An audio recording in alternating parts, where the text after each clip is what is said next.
Assalamualaikum warahmatullahi wabarakatuh. Anak-anakku, siswa kelas 4 SD Negeri 3 Banjarkembar yang Pak Guru sayangi. Kali ini Pak Guru akan menyampaikan sebuah materi pelajaran dengan tema bersih itu sehat. Minggu kemarin Pak Guru telah mengirimkan slide ke anak-anak. Mungkin sudah banyak yang membacanya. Tapi kali ini Pak Guru akan menyampaikan sebuah video agar anak-anak semuanya bisa lebih paham.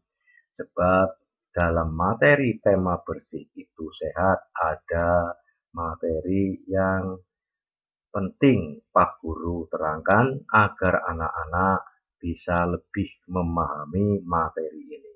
Baiklah anakku sekalian, setelah pembelajaran ini diharapkan kamu semuanya itu dapat satu menerapkan ketentuan syariat Islam dalam bersuci dari hadas kecil.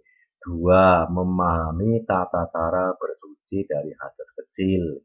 Tiga, mempraktekkan tata cara bersuci dari hadas kecil sesuai dengan syariat Islam. Baiklah, anak sekalian, marilah kita bahas yang pertama adalah pengertian bersih. Apakah yang dimaksud dengan bersih itu? Arti bersih, bersih artinya bebas dari kotoran. Sedang arti suci, suci artinya bebas dari najis. Nah, dalam hal ini nanti kalian harus dapat membedakan kotoran dengan najis ya. Yang namanya kotoran itu belum tentu najis, tapi kalau yang namanya najis pasti kotor. Itu antara ini perbedaannya. Ulangi, kalau kotor itu belum tentu najis, tapi kalau najis sudah pasti kotor. Apakah arti suci menurut istilah? Ya, arti bersuci menurut istilah adalah perbuatan bersuci dari hadas atau najis sehingga diperbolehkan untuk ibadah.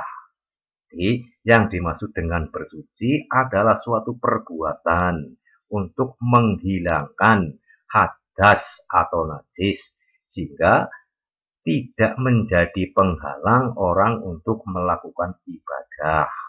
Bersuci disebut juga dengan toharoh. Mungkin anak-anak sudah pernah mendengar kata toharoh. Toharoh itu artinya sama dengan bersuci.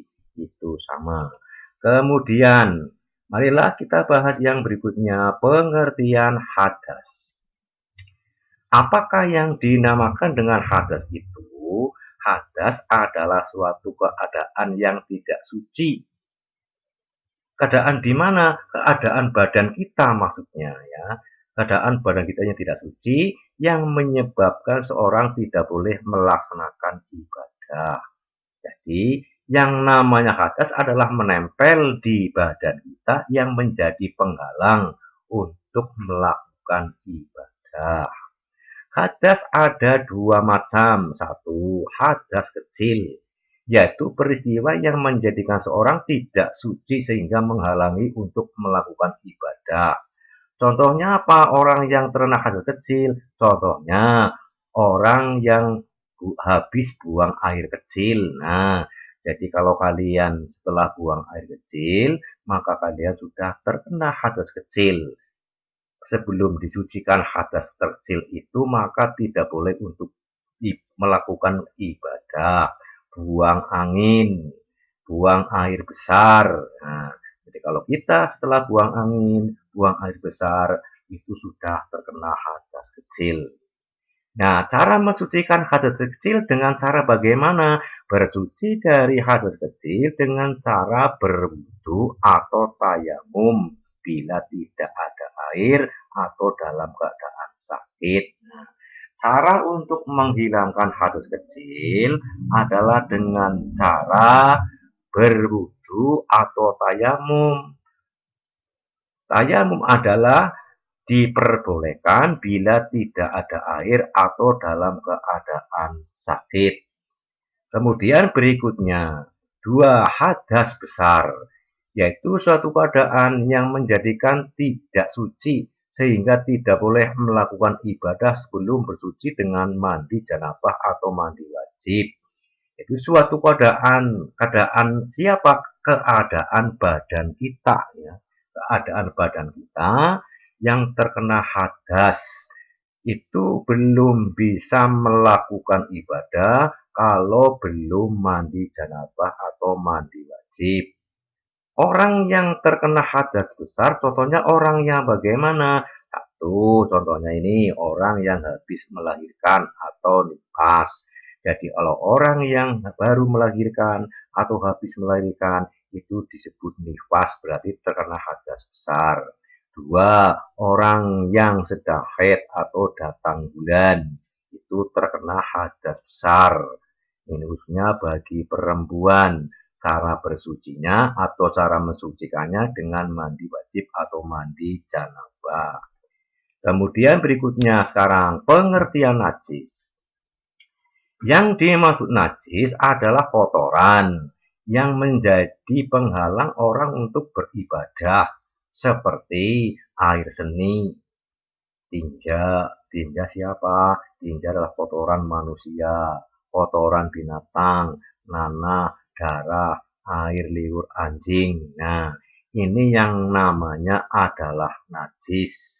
Benda-benda ini bila menempel di badan kita, menempel di pakaian kita, itu tidak boleh untuk digunakan untuk sholat misalnya. Contohnya, bila pakaian kita terkena air seni, maka pakaian itu tidak boleh untuk melakukan ibadah sholat. Walaupun dipakai untuk melakukan ibadah sholat, karena terkena najis, maka sholatnya menjadi tidak sah. Kemudian yang berikutnya, perbedaan najis dengan kotor. Kalau najis, benda yang menjadi penghalang orang untuk melakukan ibadah. Jadi, kalau yang namanya najis itu menghalang-halangi atau tidak boleh dipakai untuk melakukan ibadah.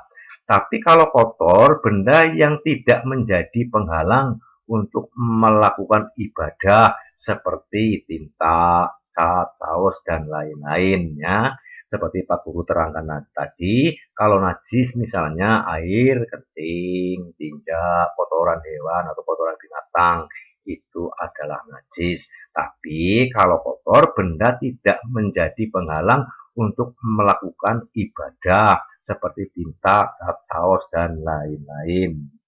Contoh, pakaian terkena air seni tidak boleh dipakai untuk sholat, tetapi pakaian yang terkena tinta masih boleh dipakai untuk melakukan sholat, sebab tinta itu tidak najis walaupun kotor. Umpamanya pakaian kita terkena tinta, sudah dicuci tapi masih ada warnanya saja, ya, itu masih boleh untuk melakukan sholat. Sekarang Pak Guru menerangkan macam-macam najis. Najis ada 3 macam. Satu, najis mukhafafah atau najis ringan. Contoh benda najis yang najis ringan itu apa contohnya? Contohnya air kencing bayi laki-laki yang belum makan apa-apa kecuali air susu ibu. Jadi kalau ada bayi yang belum makan apa-apa, belum makan bubur, belum makan pisang, belum minum air susu kalengan, hanya minum air susu ibu, itu air kencingnya digolongkan najis mukhafafah atau najis ringan.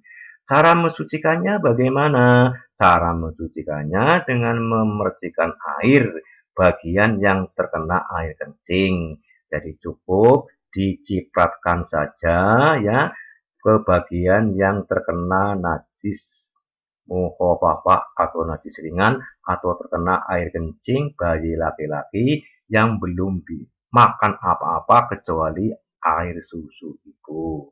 Yang berikutnya adalah najis mutawasitoh atau najis sedang. Contohnya air seni, tinja, bangkai, dan lain-lain. Cara mensucikannya bagaimana? Cara mensucikannya dengan mencuci dengan air sampai hilang warna, bau, zat, dan rasanya. Ya, jadi umpamanya ya kaki kita menginjak kotoran ayam, sudah dibersihkan, sudah tidak kelihatan kotoran yang nempel atau kotoran ayam yang menempel di kaki kita, tetapi masih bau. Nah, berarti masih ada najisnya, harus dihilangkan sampai baunya hilang. Itu maksudnya seperti itu. Jadi, najis sedang, najis mutawasito, cara mensucikannya itu dibasuh dengan air sampai hilang warnanya, baunya, zat, dan rasanya. Yang ketiga adalah najis mughalazoh. Ini cara membacanya mughalazoh atau najis berat, yaitu najis dari air liur anjing atau celeng. Kalau umpamanya kita menjemur pakaian, kemudian pakaian itu dijilati oleh anjing, nah maka pakaian itu sudah terkena najis berat ya, sudah terkena najis mughalazoh atau najis berat. Cara mensucikannya bagaimana? Cara mensucikannya adalah dibasuh dengan air 7 kali, dan yang pertama air dicampur dengan debu yang suci atau tanah yang kering dan suci. Cara mensucikan dari najis mughalazoh ya, atau najis berat. Nah, Pak Guru sekarang akan menerangkan cara mensucikan pakaian atau baju yang terkena najis berat atau najis mughalazoh. Yang pertama, ini adalah ember yang masih kosong, belum ada airnya, ya. Kemudian pakaian yang terkena najis berat itu masukkan ke dalam ember. Ingat ya. Jadi ketika memasukkan pakaian yang terkena najis berat itu dimasukkan ke dalam ember yang belum ada airnya. Kemudian berikutnya setelah pakaian itu masuk ke dalam ember yang masih kosong, kemudian kita mengambil air lagi. Nah, air yang jernih mestinya ya, air yang bersih, air yang suci ya. Kemudian air ini ya itu dicampur dengan debu atau tanah yang kering. Tanah kering juga memilih tanah yang suci. Artinya apa?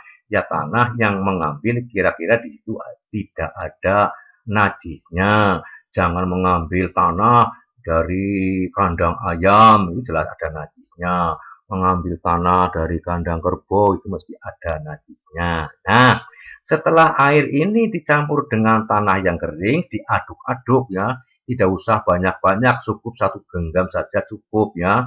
Tidak terlalu banyak, segenggam saja cukup. Kemudian air itu tuangkan ke dalam ember yang tadi sudah ada pakaiannya ya. Jadi maksudnya apa? Maksudnya adalah baju yang dalam ember ini disiram pakai air yang sudah dicampur dengan tanah yang kering. Jangan sampai bajunya itu dicelupkan ya. Jadi yang dimasukkan itu bajunya dulu, baru airnya. Itu maksudnya Pak Guru, seperti itu. Ini yang pertama, air dicampur dengan debu ya. Kemudian setelah airnya dimasukkan ke dalam ember, kemudian pakaiannya dikucek-kucek ya, dikucek-kucek dalam ember ini, kemudian diperas ya. Setelah bajunya diperas, kemudian air yang bercampur dengan debu ini ya, itu kemudian dibuang. Kemudian yang kedua, kita mengambil air lagi ya. Setelah mengambil air, bajunya masukkan lagi yang ember yang masih kosong ini. Kemudian tuangkan air lagi. Ini berarti sudah 2 kali. Itu Pak Guru, kalau yang keduanya dicampur dengan sabun boleh apa tidak? Ya boleh ya, dicampur dengan sabun boleh. Ya, jadi dibasuh 7 kali. Yang pertama itu dicampur dengan tanah yang kering, tapi yang kedua 3, 4, 5, 6, 7 itu sudah tidak dicampur dengan debu atau dengan tanah yang kering. Itu maksudnya seperti itu. Tapi kita harus ingat, cara menuangkannya itu harus bajunya dulu, jangan airnya dulu. Jangan sampai bajunya yang dicelupkan.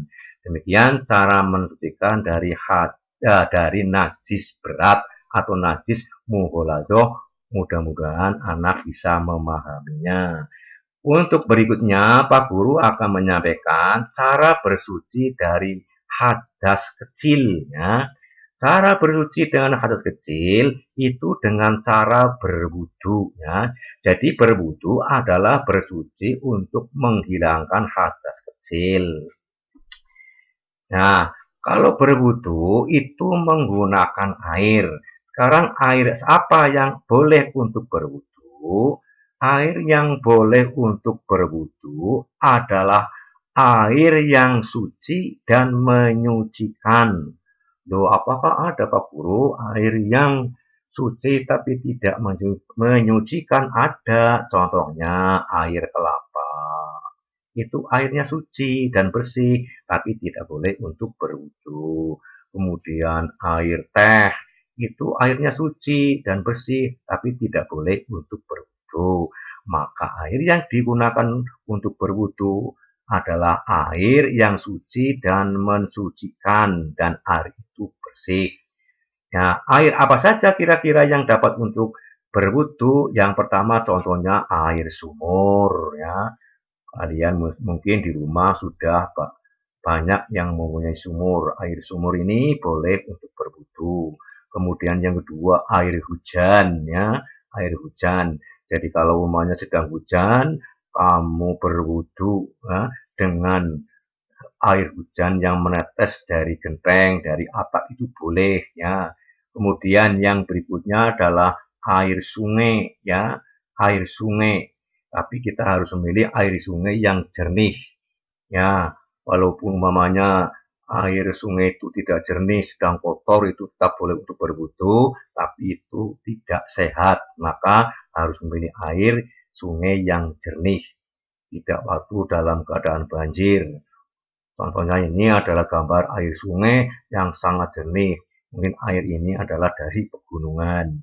Yang berikutnya adalah air laut. Ya. Walaupun air laut rasanya asin, tapi boleh untuk berwudu. Kemudian yang berikutnya adalah air es.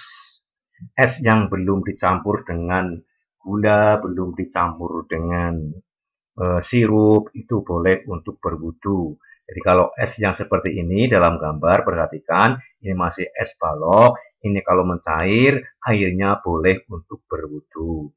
Kemudian yang berikutnya air ledeng, itu juga boleh untuk berwudu. Kemudian air danau, itu juga boleh untuk berwudu. Nah, untuk menyingkat waktu, Pak Guru juga merangkan cara berwudu bagaimana. Cara berwudu yang ke-1, membasuh dua telapak tangan hingga pergelangan tangan 3 kali sambil membaca basmalah. Jadi yang pertama itu membasuh telapak tangan ya sambil membaca basmalah. Lafal basmalah bunyinya bagaimana? Bismillahirrahmanirrahim. Jangan lupa ketika membasuh telapak tangan, sela-sela jarinya juga dibersihkan ya. Ingat, sela-sela jarinya harus dibersihkan. Kemudian yang kedua, berkumur-kumur 3 kali dengan sempurna ya. Berkumurnya 3 kali. Kemudian yang berikutnya adalah membasuh rongga hidung dengan cara menghirup air. Sebetulnya yang benar adalah ketika kita berwudu bukan hanya ya atau tidak membersihkan lubang hidung, tapi cara membersihkannya itu dengan menghirup air. Masukkan air itu ke lubang hidung.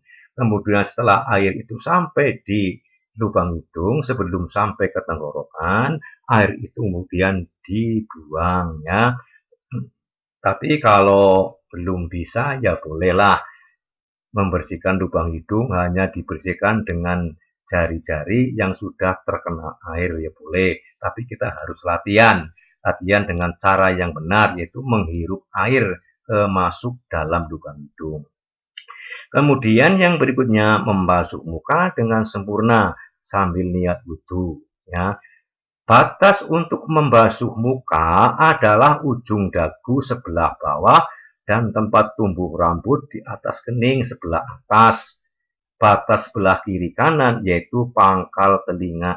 Jadi yang namanya muka, kalian lihat dalam gambar ini ya, itu batas atasnya adalah tumbuhnya rambut, batas bawahnya itu dagu yang paling bawah, batas kanan kirinya adalah pangkal telinga ya. Jadi tidak boleh ketika kita berwudu, muka yang diusap hanya bagian sini tok, ini depannya tok, tidak boleh. Harus semua yang namanya muka adalah ini ya. Atas adalah tumbuhnya rambut, kanan kirinya adalah batas telinga ya, daun telinga ini, pangkal telinga, bagian bawahnya adalah dagu.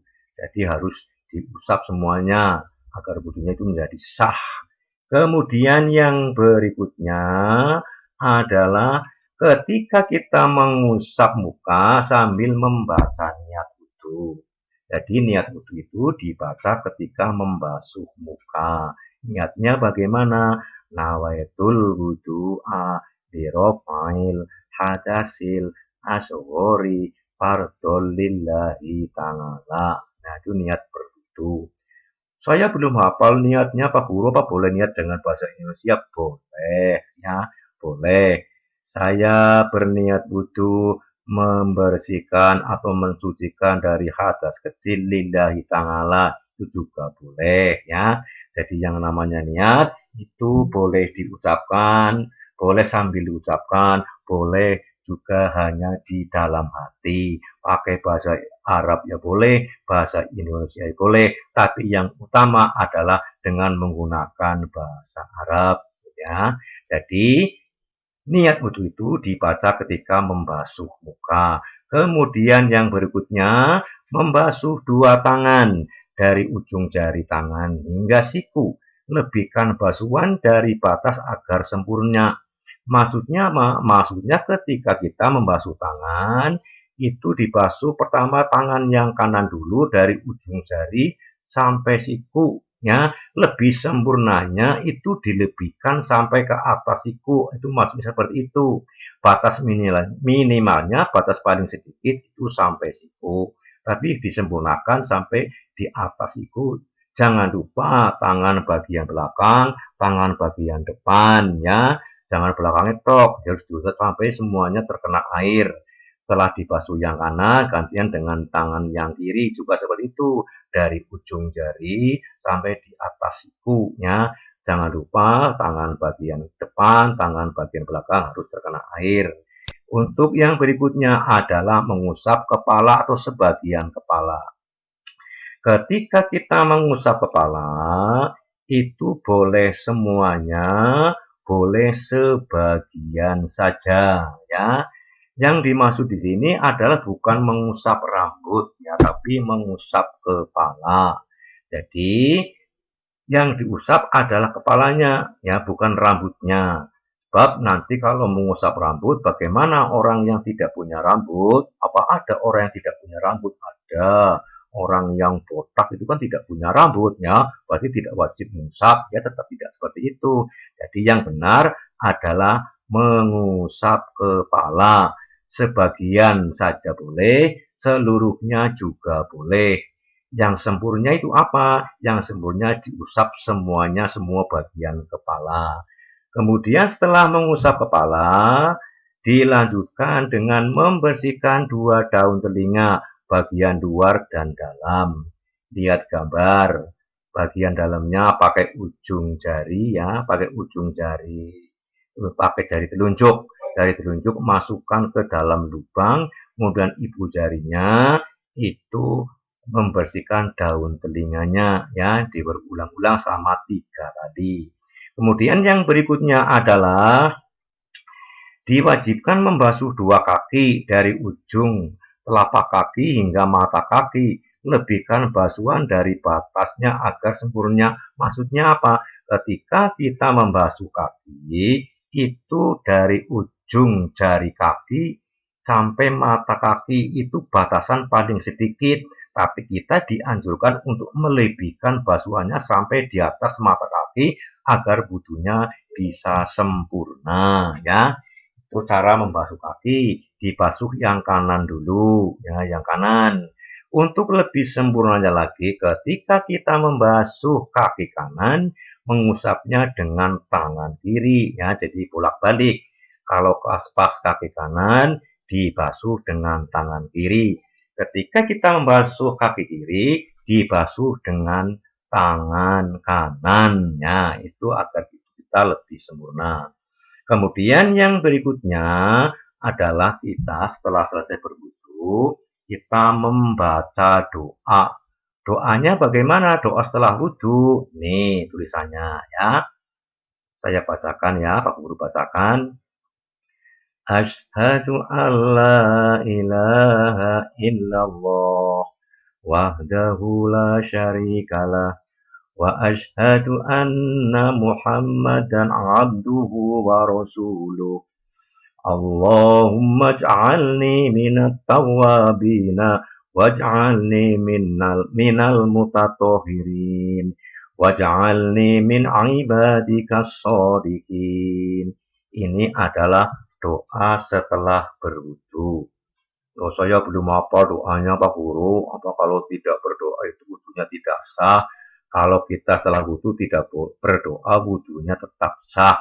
Sebab doa setelah wudu ini hukumnya adalah sunnah, tidak wajib ya. Nah, anak-anak sekalian, dalam slide kemarin Pak Guru sudah mengirimkan banyak sekali ya, itu tentang syarat wudu, rukun wudu, sunnah wudu, hal-hal yang membatalkan wudu, pengertian tayamum, syarat-syarat tayamum, sebab-sebab tayamum, hal-hal yang membatalkan tayamum, rukun tayamum, sunnah tayamum. Silahkan kamu baca, kalau semuanya Pak Guru terangkan nanti waktunya terlalu lama ya. Untuk selanjutnya Pak Guru akan menerangkan cara bertayamum ya, cara bertayamum.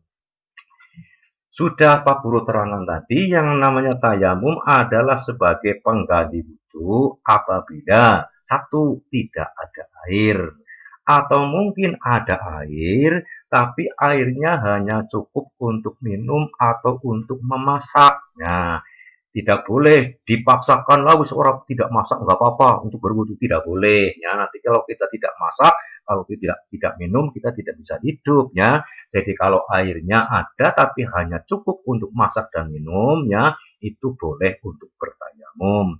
Yang kedua, orang yang boleh bertayamum adalah orang yang sakit ya, orang yang sakit. Kemungkinan kalau orang yang sakit itu terkena air dapat menimbulkan atau menambah parah sakitnya. Ya, itu diperbolehkan tayamum. Cara tayamum, satu. Nah, kalian lihat gambar. Letakkan telapak tangan ke debu yang suci atau tanah yang kering dan suci sambil membaca basmalah. Nah, yang pertama, letakkan tangan di atas debu atau tanah yang kering.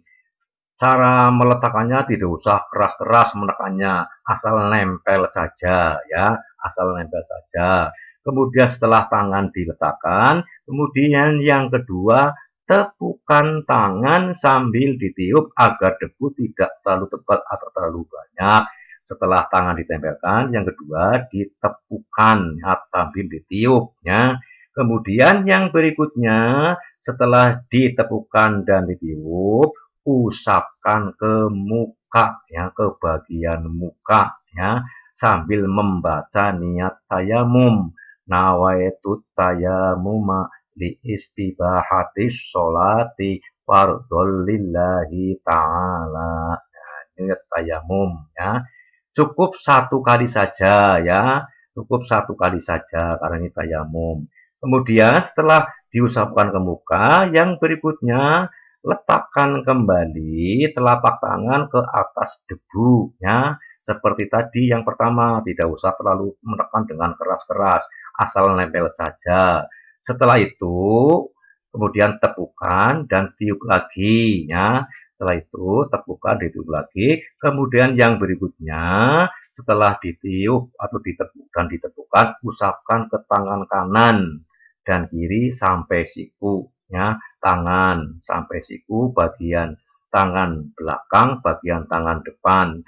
Setelah yang kanan, ganti yang kiri. Cukup 1 kali saja. Nah, itu.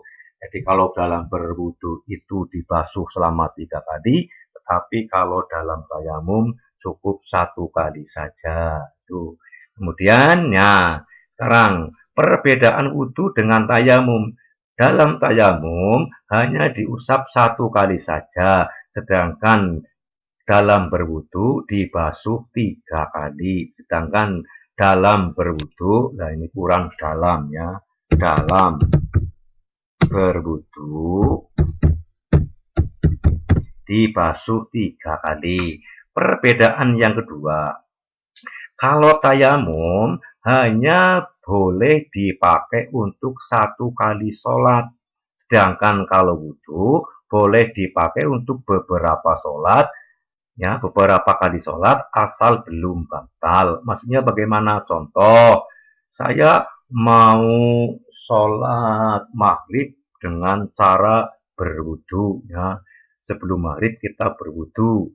Nah, kemudian nanti memasuki waktu isya, saya mau sholat isya, ya, kamu mau sholat isya, tidak wudu, boleh asalkan wudunya belum batal, ya, asalkan wudunya belum batal.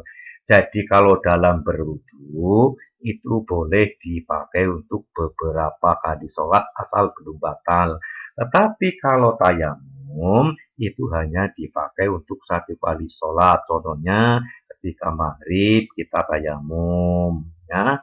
Terus ketika masuk waktu isya, mau sholat isya, juga harus tayamum lagi. Tidak boleh lah, tadi pada waktu maghrib saja sudah tayamum, tidak tayamum lagi, tidak boleh, ya.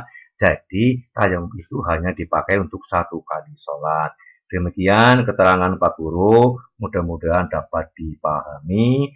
Pak Guru ucapkan sekian dan terima kasih dan selamat belajar. Assalamualaikum warahmatullahi wabarakatuh.